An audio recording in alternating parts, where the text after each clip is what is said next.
సత్యసాయి వాహినులు మానవాళి ఉద్ధరణకై సాయి భగవానుని దివ్య హస్తాల నుండి జాలువారిన ఆధ్యాత్మిక సాహితీ సౌరభాలు.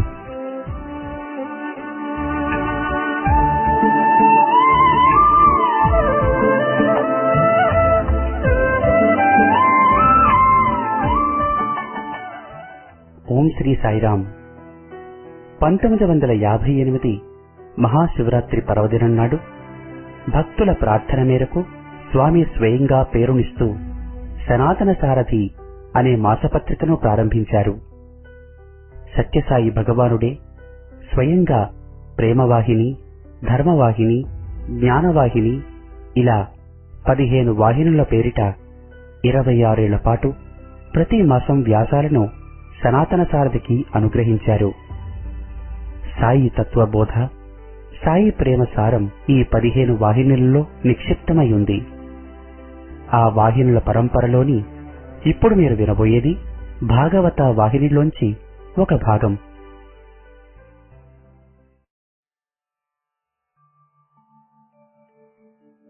అయ్యో, కడపటికి ఇట్టి దుస్థితి సంభవించునా? సర్వ శుభముల ఫలమిదియా?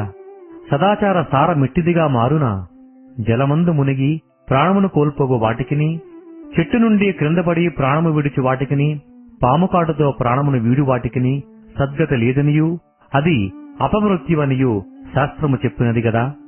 అట్టివారు భూత ప్రేతములుగా పుట్టుదురనియు తెలుపను గదా. కడకిటి దుర్గతికి కారణమేమి? ఇది చాలా అన్యాయముగా ఉన్నది అని పెదవులు విరుచుకుని తల ఊపుచూ ధర్మజుడు మరింత విచారమున మునుగుట చూచి బ్రాహ్మణులు, మహారాజా, మీరింత విచారింపనవసరము లేదు. ఇట్టి మహాపురుషునకు అట్టి దుర్గతి ఏనాటికి రాదు లేదు. ఈతని జన్మ కుండలిలో వజ్రయోగము, భక్తియోగము ఈ రెండును చాలా బాగుగానున్నవి. కాన శాపవృత్తాంతము వినగనే రాజ్యమును తారాపుత్రాదులను విడచి భాగీరథీ తీరమున కూర్చుని హరిని శరణుజొచ్చును. ఆ సమయమున వ్యాసనందనుడైన సుఖమహారుషి అచ్చటి కరుదించి ఆత్మజ్ఞాన జిజ్ఞాస గావించును. కృష్ణ కథా శ్రవణము గావించుచు కృష్ణనామ సంకీర్తన చేయుచు పుణ్య సలిలయగు గంగాతీరమున తన ప్రాణములు వీడును. అట్టివానికి దుర్గతి ఎట్లు కలుగును? తనికి పునర్జన్మము కలుగుటకు వీలు లేదు.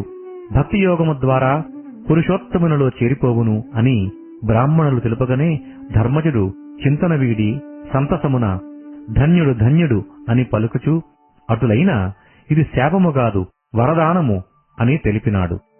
ఆనందమున అందరూ లేచి వచ్చిన బ్రాహ్మణులకు తగిన గౌరవ మర్యాదలు జరిపి వజ్ర వైఢూర్య కనక పీతాంబరములతో సత్కరించి సాగనంపిరి. బ్రాహ్మణులు ఆనందముతో వారి వారి గృహములు చేరిరి. యుధిష్ఠిరుడు తన సోదరులు ఎవరెవరి వసతులకు వారు వెళ్లి విన్న విషయములను స్మరించుచు ఆనందముగా కాలము గడుపుచుండది. పురిటి ఇంటిలోని బిడ్డ శుక్లపక్ష చంద్రుని దీప్తి దినదిన ప్రవర్ధమానుడై వృద్ధిగాంచుచు లోపల వెలుపల అందరికిని గారాబు బిడ్డడై పెరుగుచుండెను. లేక లేక కలిగిన బిడ్డడగుటచే అందరనూ ఆ బిడ్డను ప్రాణ సమానముగా కంటికి రెప్పవలే కాపాడుకొనుచుండరి.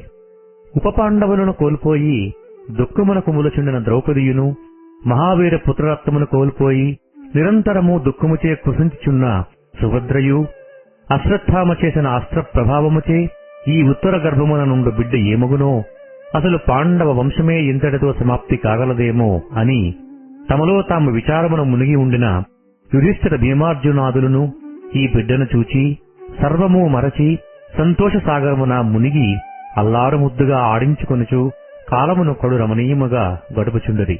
అప్పుడప్పుడు అంతఃపురము నుండి బాలును తెప్పించుకుని తనివి తీరా చూచి తమ తమ భావములను తాము వృద్ధి చేసుకొనుచు ఆనందమున తమను తామే మరచుచుండరి. బాలకుడు కూడాను అతి చురుకుగా చూచిన వారందరినీ ఏదో పరీక్షించినట్టులా వారిని రెప్పకొట్టగా చూచెడువాడు. ఆ బాలకుని చూపులు అందరికీ ఆశ్చర్యము కలిగించెడివి. కొత్తవారెవరు వచ్చినను తదేక దృష్టితో వారిలో దేనినో వెతకచుండినట్టులా చూచెడివాడు. పరీక్షించినట్టులా పరిశీలించుచుండెను. కొందరు తన తండ్రి అయిన అభిమన్యుని వెతుకుచున్నాడనిడివారు. కొందరు కాదు కాదు కృష్ణ పరమాత్మనేమో వెతుకుచున్నాడు అనిడివారు. మరికొందరు కాదు ఏదో దివ్య కాంతులను చూచుచున్నాడనిడివారు. ఈ రీతిగా ఆ బాలుని చూపులు వచ్చిన వారందరినీ పరీక్షించున్నట్లా తెలిపెడివి. ఈ వార్త నగరమంతయు ప్రాకి వెళ్లిన ప్రతి వారిని పరీక్షించుచున్నాడన్న మాట ప్రతి నోటి నుండి వెలువడుచుండెను. పేరు పెట్టకపూర్వమే ఇంటివారు బయటవారు పరీక్షిత్ అని పిలుచుటకు మొదలది. ఆ పేరే కడకు స్థిరమాయెను. పండితుని మొదలు పామరుని వరకు, రాజులు మొదలుకొని రైతు వరకు, పరిచారకుని మొదలుకొని ప్రభువు వరకు పరీక్షిత్ పరీక్షిత్ అని పిలువబడుచుండెను. ఈ రీతిగా బాలుని ప్రతాపము దినదినమునకు పెరుగుచుండగా యుధిష్ఠిరుడు ఒక శుభదినమును చూచుకుని పురోహితుని పిలిపించి బాలుని నామకరణమిడుటకు సరి అయిన శుభదినమును నిర్ణయించవలనని ఆజ్ఞాపించెను. అంతా పండితులు జ్యోతిష్కులు చేరి ఒక దినమును నిర్ణయించి సుముహూర్తమును ఏర్పరిచిరి. శుభలేఖలు వ్రాయించి రాజులకు, పౌరులకు, పండితులకు పంపిరి. ఋషులను, మహాపురుషులను స్వయముగా పరివారమును పంపి ఆహ్వానించెను. అర్జునుడు స్వయముగా వెళ్లి కృష్ణ పరమాత్మకు ఈ శుభకార్యమును తెలిపి పిల్లవానికి తమ ఆశీర్వాదములు ప్రధానములని తెలిపి వెంటనే తీసుకుని వచ్చాను.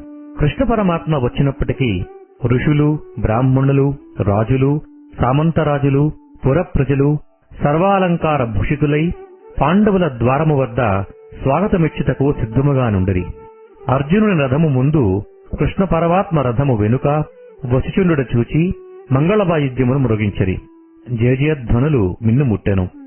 యుధిష్ఠిరుడు రథము దగ్గర కరుదించి కృష్ణుని ఆలింగనము చేసుకుని చేతులు పట్టుకుని లోపలికి తీసుకుని వెళ్లి ఉన్నత ఆసనమును అలంకరింపమని కోరెను. వచ్చిన రాజులు, సామంతరాజులు, ఋషులు, బ్రాహ్మణులు, పెద్దలు వారి వారి స్థానములు వారు అలంకరించిరి. సహదేవుడు అంతఃపురమునకు వెళ్లి సర్వాలంకార భూషితుడై సూర్యుని వలె ప్రకాశించుచున్న బాలుని బంగారు పళ్ళెమున కూర్చుండపెట్టుకుని స్వస్తి వాచకములు, ఆశీర్వచనములు చెప్పుచుండగా సభామధ్యమునకు తీసుకుని వచ్చెను. దాసదాసీలు పూజా సామగ్రులతో, సుగంధపు ద్రవ్యములతో బంగారు తట్టలను పట్టుకుని బారులు దీరి వచ్చుచుండిరి. స్త్రీలకు ప్రత్యేకముగా అమర్చిన ఘోషాహాలులో ద్రౌపది, సుభద్ర, రుక్మిణి, ఉత్తర ఇంకా మిగిలిన రాణులందరూ చేరి ఆనందముగా బాలకుని వైపు చూచుచుండిరి.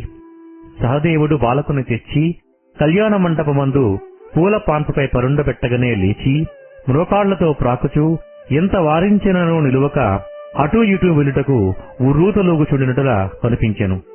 సహదేవుడు అనేక విధముల ప్రయత్నించినను నిలువకపోయెను. ఈ స్థితిని చూచుండిన యుధిష్ఠిరుడు అమితానందముతో, సహదేవా, నీవు అడ్డు తగులక విడిచిపెట్టము, బాలుడేమి చేయునో చూతము అని నవ్వుతూ తెలిపెను. అంత సహదేవుడు చేతులు విడిచి బాలునికేమయూ తొందరలు కలుగుకుండినట్లు చుట్టూ చూచుకుంటూ బాలుడు వెళ్ళునట్లు తానును వెళ్ళుచూ జాగ్రత్తగా కనిపెట్టుకొనుచుండెను. విడచిన పిల్లవాడు ముందు వెనుక చూడక ఏదో ఎప్పటి నుండియో తెలిసిన వానివలే సరాసరి దోగాడుచూ కృష్ణుని కూర్చొని ఉండిన స్థానమునకు వెళ్లి కృష్ణుని పాదములు గట్టిగా పట్టుకుని అతనిని ఎత్తుకొమ్మనినట్లు గుర్తులు చూపుచుండెను. అది చూచిన కృష్ణ పరమాత్మ ఫక్కున నవ్వుచూ పరమానందముతో ఆ బాలుని ఎత్తి వడిలో కూర్చొనబెట్టుకునెను.